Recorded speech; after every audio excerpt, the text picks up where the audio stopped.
Bismillahirrahmanirrahim. Assalamualaikum warahmatullahi wabarakatuh.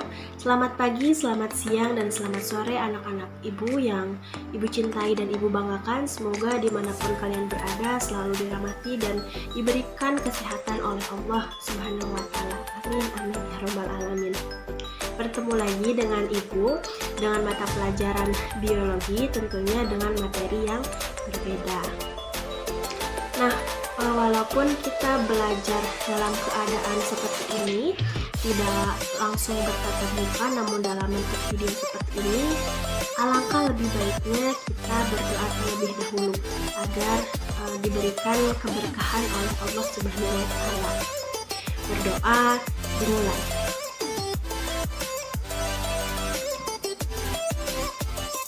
Cukup? Oke.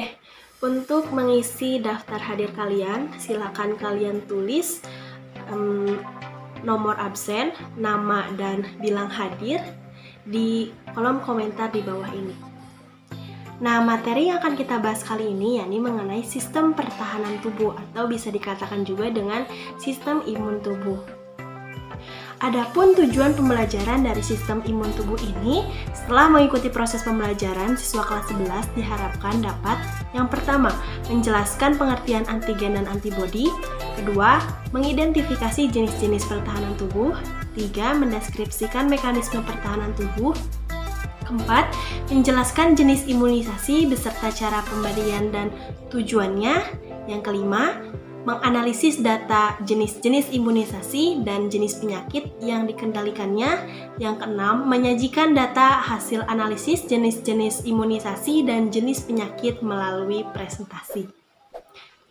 1 tahun terakhir ini kita digegerkan dengan adanya pandemi COVID-19 atau bisa dikatakan juga dengan adanya virus corona, yakni virus baru. Nah, virus corona ini telah menginfeksi ratusan bahkan hingga ribuan orang di seluruh dunia. Di Indonesia sendiri sudah lebih dari 1.000 orang yang positif terkena COVID-19. Memperkuat sistem imun tubuh merupakan salah satu cara yang bisa dilakukan untuk menangkal penularan virus ini. Nah, tidak hanya virus corona sebetulnya, sistem imun tubuh yang kuat juga dapat melindungi tubuh dari berbagai macam penyakit lainnya. Semua dimulai dari sini. Ketika virus corona masuk ke tubuh kita lewat percikan batuk atau bersin orang yang positif, baik secara langsung atau waktu kita nyentuh benda yang terkena percikannya, dan kenapa nggak cuci tangan setelahnya? Kalau begitu, si virus masuk lewat saluran pernapasan dan bergerak terus menuju sasaran utamanya, yakni paru-paru. Disinilah virus yang punya 3 bagian utama ini mulai bekerja. Pertama-tama, paku protein corona ini akan menempel di paru-paru dan organ-organ lain yang selnya kaya akan protein ini, yakni protein AC2. Kalau tubuh kita ibarat rumah dan corona ibarat perampok, AC2 adalah gagang pintu rumah kita. Perlahan tapi pasti, virus ini akan mendorong masuk ke dalam sel kita dan begitu berhasil masuk, barulah aksi sebenarnya akan dimulai. Di fase ini, tubuh virus corona akan membuka dan sang hacker akan terbebas. Dia akan ngehack inti sel sehat untuk menipu sistem imun tubuh kita, biar nggak nyerang virusnya dan sekaligus membuat inti sel memproduksi cikal bakal virus corona baru. Sel yang sudah terinfeksi selanjutnya akan terprogram untuk bunuh diri dan melepaskan jutaan virus corona yang siap menginfeksi dan sel-sel sehat lainnya. Ya, mungkin kita cuma kemasukan virus corona yang jumlahnya sedikit, tapi dalam hitungan hari aja udah ada akan jutaan sampai miliaran virus corona yang baru yang akan masuk ke dalam paru-paru kita dan dipenuhi oleh mereka ternyata. Mimpi buruknya ada setelah ini. Ya, ketika virusnya sudah terpenuhi, paru-paru kita, sistem imun kita bakalan merespon ibarat polisi dan tentara yang meluncur ke tempat kejadian perkara. Tapi inilah yang bikin ngeri. Di situ virus corona menjadi penipu ulung yang bisa ngakalin sistem imun kita. Mereka bikin sistem imun nyerang membabi buta, termasuk nyerang sel-sel sehat kita. Mereka jadi nggak tahu mana kawan, mana lawan, dan perlahan menjadi senjata makan tuan. Buat sebagian besar kasus kejadian ini nggak berlangsung lama karena sistem imun kita kuat, mereka pun akan bisa menang dari segala taktik virus corona. Tapi terkadang kita sudah lemah dan kalau udah gitu efeknya bisa parah, kita bisa kena radang paru-paru atau disebut juga dengan pneumonia. Nah, dari peristiwa yang Ibu sebutkan tadi, dapatkah kalian menjaga sistem imun tubuh kalian agar tetap stabil dan kuat? Maka dari itu kita harus menjaga sistem imun tubuh kita agar terjauh dari yang namanya penyakit. Nah, sesuai tujuan pembelajaran yang telah saya sebutkan tadi, di akhir video nanti saya akan memberikan sebuah tugas presentasi atau berupa video, karena kita tidak tatap muka jadi saya tugaskan untuk membuat video. Jadi nanti isinya silakan kalian explore mengenai materi dari sistem pertahanan tubuh agar wawasan kalian bertambah. Jadi tidak hanya mengandalkan materi dari saya saja, ya. Oke, silakan tonton video setelah ini. Nah, tadi disinggung terus nih mengenai imunitas. Yuk kita bahas mengenai imunitas dari pengertiannya, fungsinya, dan pengelompokannya. Sebelum kita membahas lebih jauh mengenai imunitas, kita harus tahu dulu mengenai imunitas itu apa.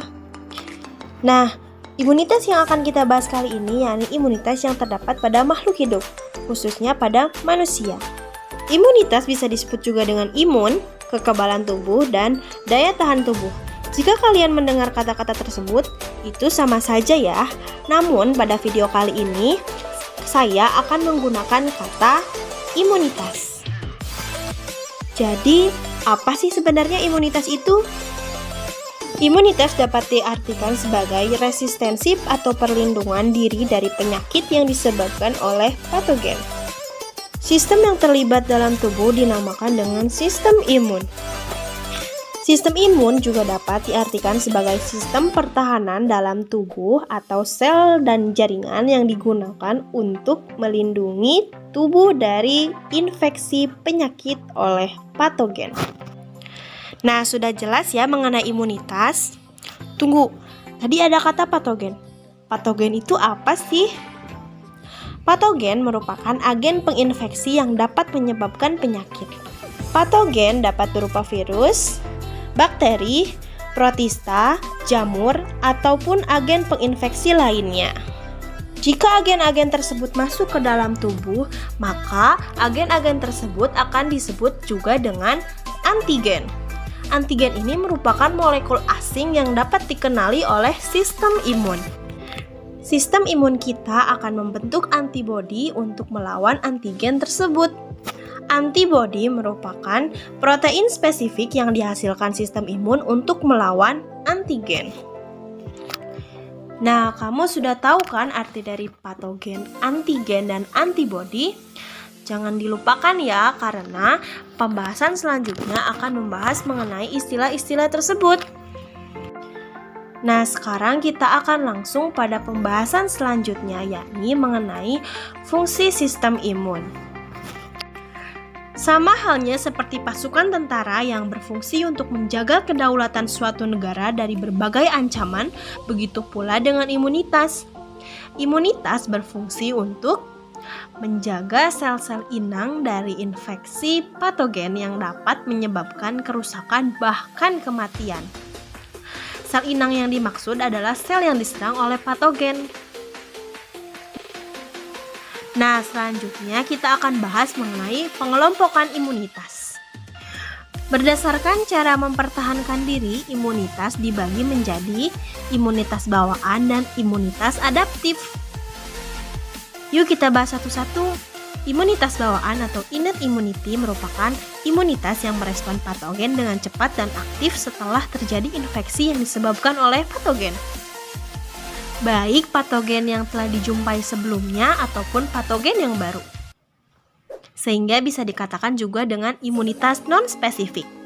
Mengapa disebut seperti itu?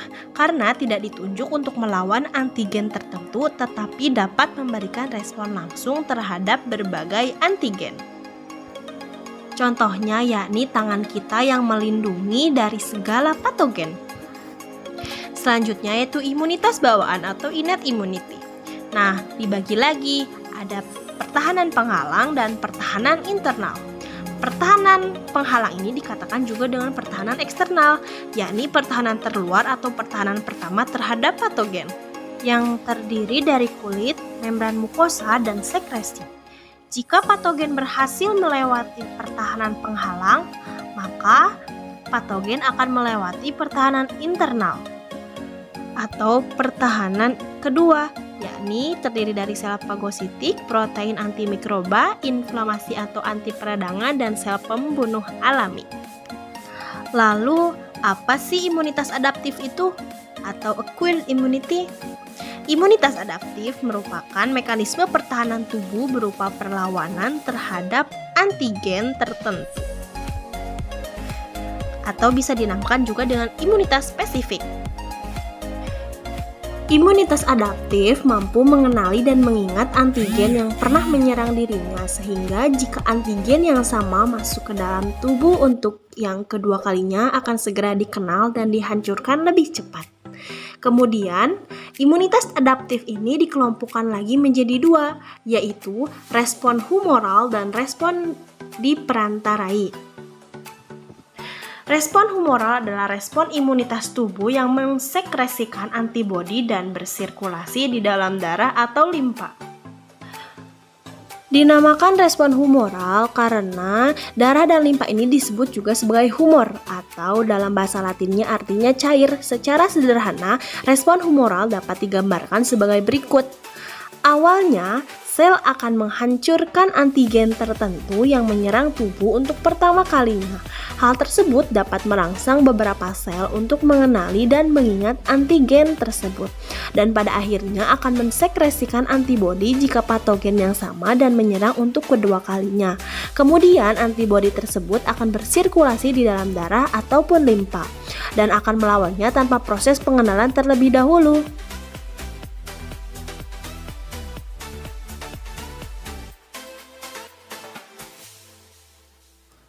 Oke, untuk selanjutnya kita bahas mengenai respon diperantarai oleh sel.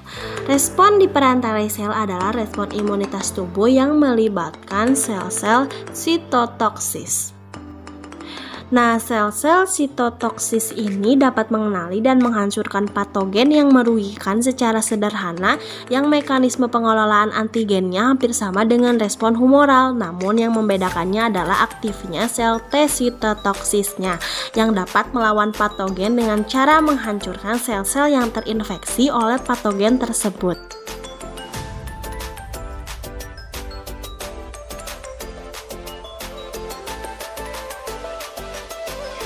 Gimana nih, sudah ada gambaran kan mengenai materi imunitas atau kekebalan tubuh? Jadi sekarang udah tahu kan alasan mengapa di masa pandemi COVID-19 ini kita dianjurkan untuk menjaga kekebalan tubuh? Ya, benar sekali, agar tubuh kita terjauh dari virus penyebab COVID-19. Karena sebelumnya sudah dibahas ya bahwa virus ini merupakan salah satu patogen. Nah, Ibu punya tantangan nih buat kalian, silakan kalian bisa dijawab di kolom komentar ya. Ini merupakan nilai tambahan untuk kalian. Pernahkah kalian bersin-bersin karena menghirup udara kotor?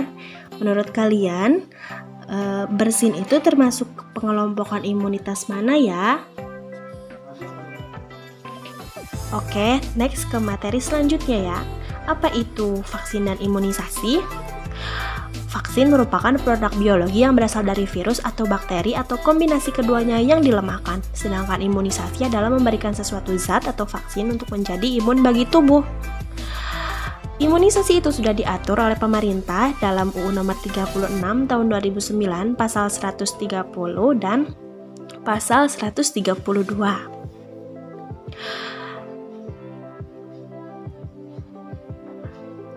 Adapun manfaat dari vaksin dan imunisasi adalah vaksin diberikan untuk merangsang munculnya kekebalan tubuh yang dapat mencegah dari infeksi penyakit tertentu, sedangkan imunisasi memberikan perlindungan kekebalan terhadap penyakit secara spesifik sesuai vaksin yang diberikan. Selanjutnya ada jenis-jenis imunisasi. Yang pertama yaitu ada imunisasi hepatitis B, yang kedua imunisasi BCG, yang ketiga ada imunisasi DTP HIV atau pentabio, yang keempat imunisasi poliotetes, dan kelima imunisasi campak. 6. Imunisasi rubella.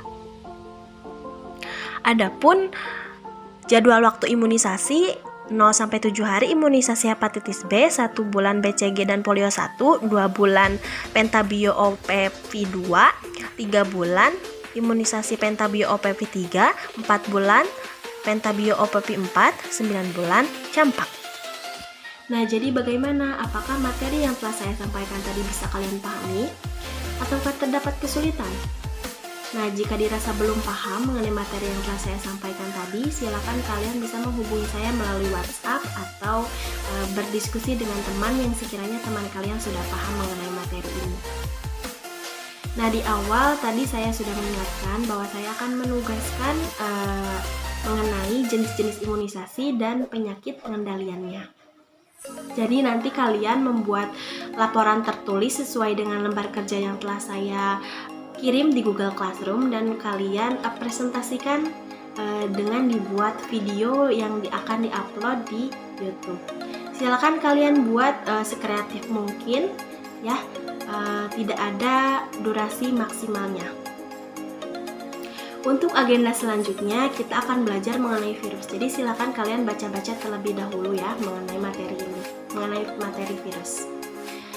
Mungkin cukup sekian dari saya. Terima kasih kepada kalian yang sudah menonton video ini dari awal hingga akhir. Semoga ilmunya bermanfaat.